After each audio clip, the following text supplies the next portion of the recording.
আজ খুব সকাল সকাল ব্রেকফাস্ট করে বেরিয়ে পড়েছি নেতারহাট থেকে বেতলার উদ্দেশ্যে। পথে আমরা দেখে নেব লোদ ওয়াটারফলস, সুগ্গা বাঁধ ও মির্চাইয়া ওয়াটারফলস। প্রথমে চলেছি লোদ ওয়াটারফলসের উদ্দেশ্যে, যেটা পালামৌ জঙ্গলের মধ্যে পড়ে, প্রায় নেতারহাট থেকে 60 কিলোমিটার দূরে। রাস্তার দৃশ্য খুবই সুন্দর, একটা মুহূর্তের জন্য চোখ ফেরানো যাচ্ছে না। রাস্তার অপার সৌন্দর্য উপভোগ করতে করতে এসে পৌঁছে গেলাম লোদ ওয়াটারফলসের গেটে, যেখানে এন্ট্রি ফি জনপ্রতি 10 টাকা ও পার্কিং ফি 30 টাকা।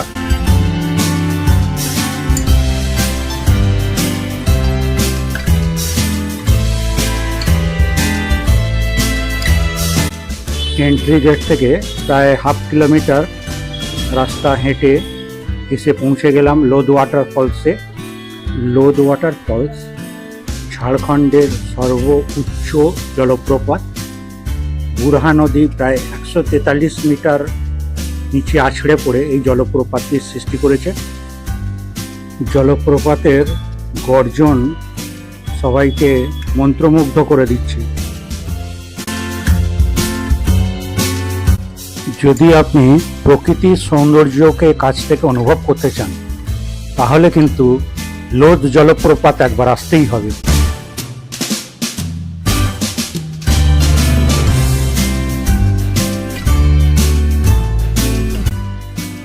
লোদ ওয়াটারফলস দেখে যাচ্ছি সুগ্গা বাঁধের উদ্দেশ্যে।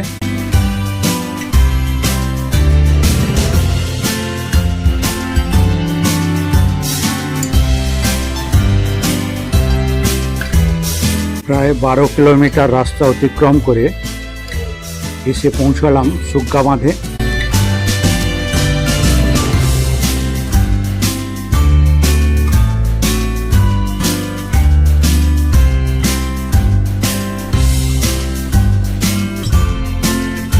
ঘন সবুজের মাঝখান দিয়ে একটা বিশাল পরিমাণ জলরাশি প্রবাহিত হচ্ছে।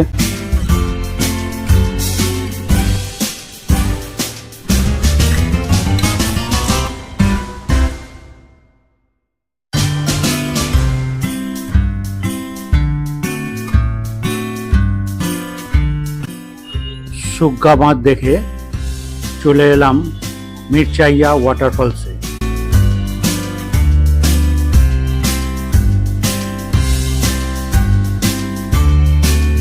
মির্চাইয়া ওয়াটারফলস দেখে কোয়েল নদী অতিক্রম করে চললাম পালামৌ ফোর্ট দেখতে যাব বলে।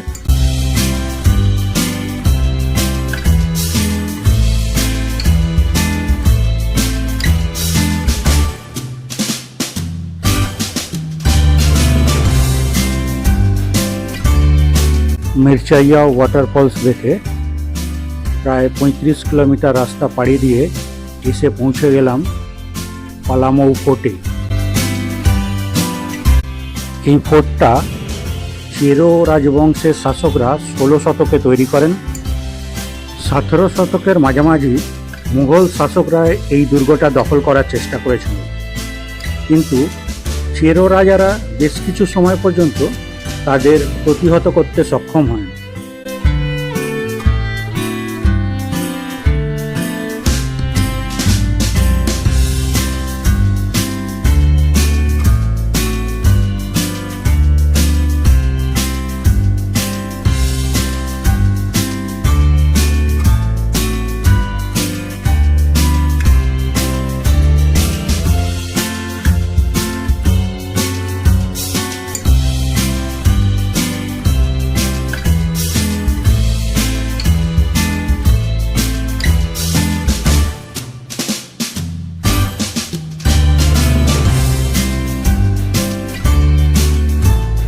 ফোর্টের এই রাস্তার অংশটা খুবই বিপজ্জনক। এখানে কোনো হার্ড ব্যারিকেশন বা সফট ব্যারিকেশন নেই। এখান থেকে পড়ে গেলে প্রায় 40 ফুট নিচে পড়ে যাবে। আমিও একটা বিপদ থেকে বাঁচলাম। চোখ ছিল ক্যামেরার মনিটরে, হঠাৎ দেখি রাস্তা এখানে শেষ হয়ে গেছে। কর্তৃপক্ষের দৃষ্টি আকর্ষণ করছি যাতে টুরিস্টরা এই স্থান পর্যন্ত আসতে না পারে বা হার্ড ব্যারিকেশনের ব্যবস্থা করা হয়।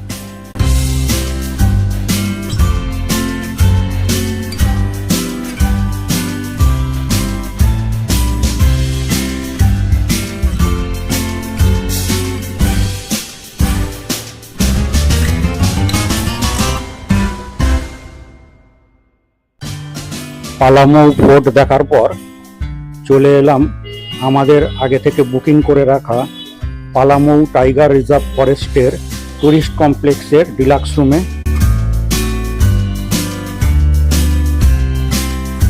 অন্যান্য ন্যাশনাল পার্কের মতোই বেতলা ন্যাশনাল পার্কও জুনের 15 থেকে সেপ্টেম্বরের 15 অবধি বন্ধ থাকে সাফারি।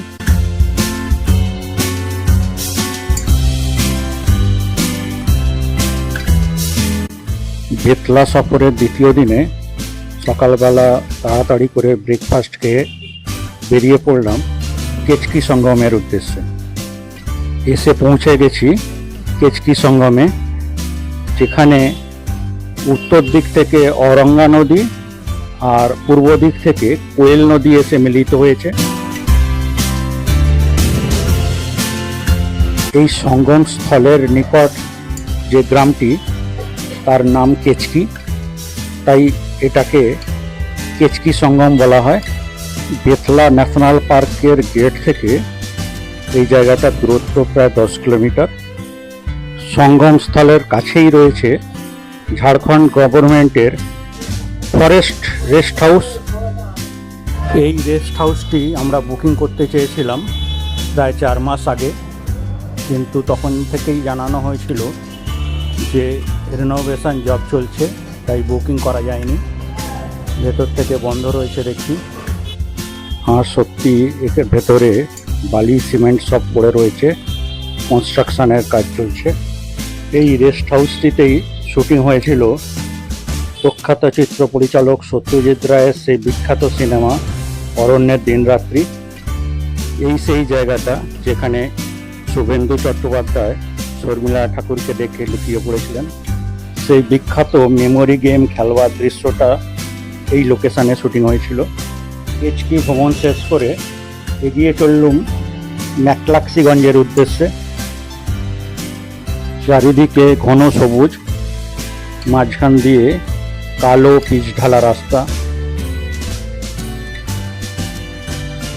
রাস্তায় যেতে যেতে দেখতে পেলাম বেশ কিছু বিপ্লবীদের প্রতিমূর্তি।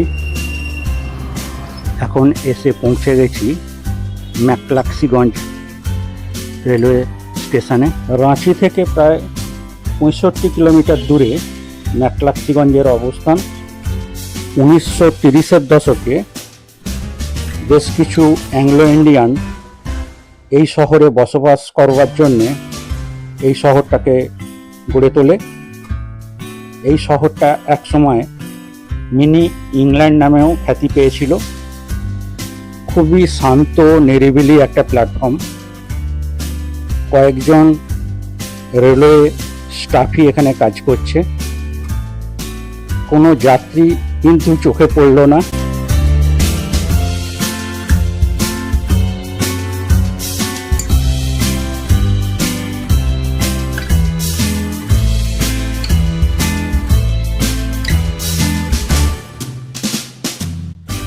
রেলওয়ে স্টেশন দেখে চলে এলাম ম্যাকলাক্সিগঞ্জে একটা প্রাইভেট প্রপার্টি দেখতে।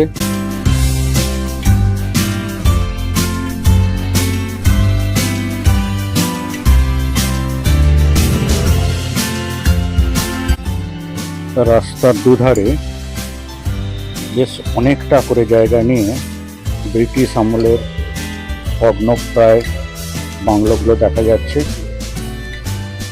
এখন এসে গেছি সর্বধর্মস্থলে। এখানে রয়েছে হিন্দু, মুসলমান, শিখ ও খ্রিস্টান ধর্মের উপাসনা স্থল।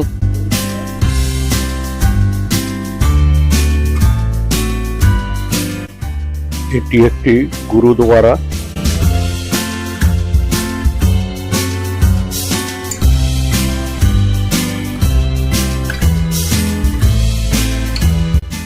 তার পাশেই রয়েছে চার্চ।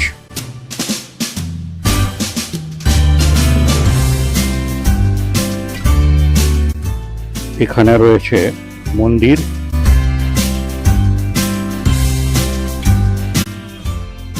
তার পাশে রয়েছে মসজিদ।